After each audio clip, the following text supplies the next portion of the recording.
Welcome to the bleeding tutorial for the Lewis LV4 hydraulic disc brake. First, you'll need to prepare a 3mm Allen key, a T10 Torx key, your bite point adjuster, mineral oil, a bleed kit, some alcohol for cleaning, a rag, and we also recommend that you wear gloves during the process. First thing is to set the brake lever in a horizontal position relative to the ground. Next, ensure that the lever reach is wound all the way out and that the bite point adjuster is also wound all the way out.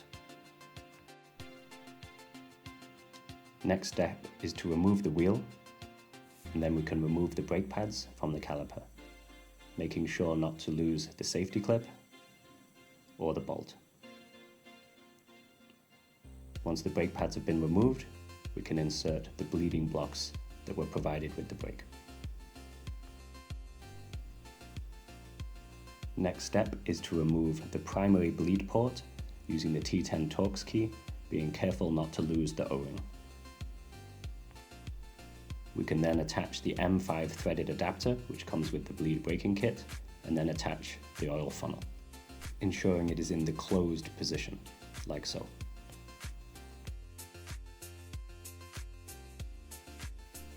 Next, draw the mineral oil into the syringe, attach the connector, and ensure that the oil is all the way full to the end of the connector.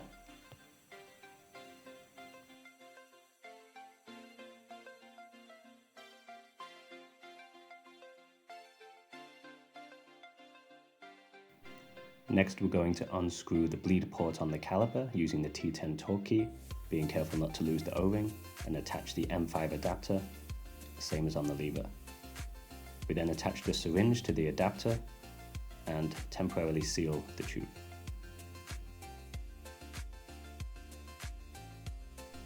Next step is to open the oil funnel and the syringe tube and allow any air bubbles to naturally come back into the syringe and rise to the top.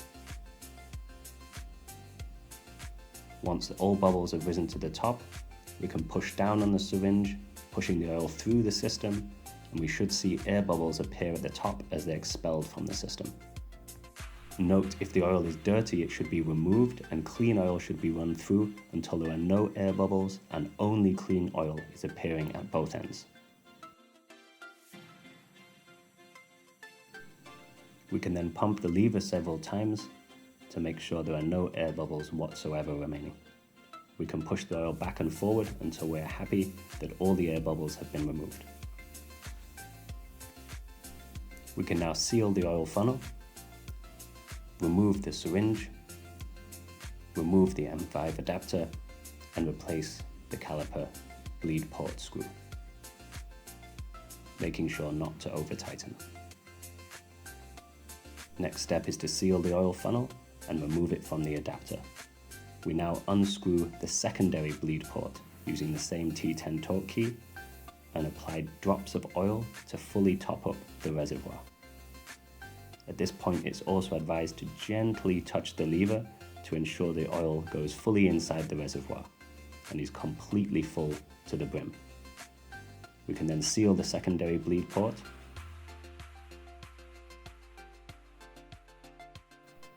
Now we can remove the bleed blocks and replace the brake pads. A quick clean with alcohol to ensure that there's no oil contaminating. Replace the brake pads and the circlip. From here, we can also replace the wheel. At this stage, we can test the lever. It should be a nice feel. We should see the oil moving inside the open reservoir port. We can add further drops of oil to top it up completely until it is right to the brim. At this stage, remove the M5 adapter, seal the primary bleed port, and then wipe the brake down with alcohol and a cloth to ensure it's totally clean.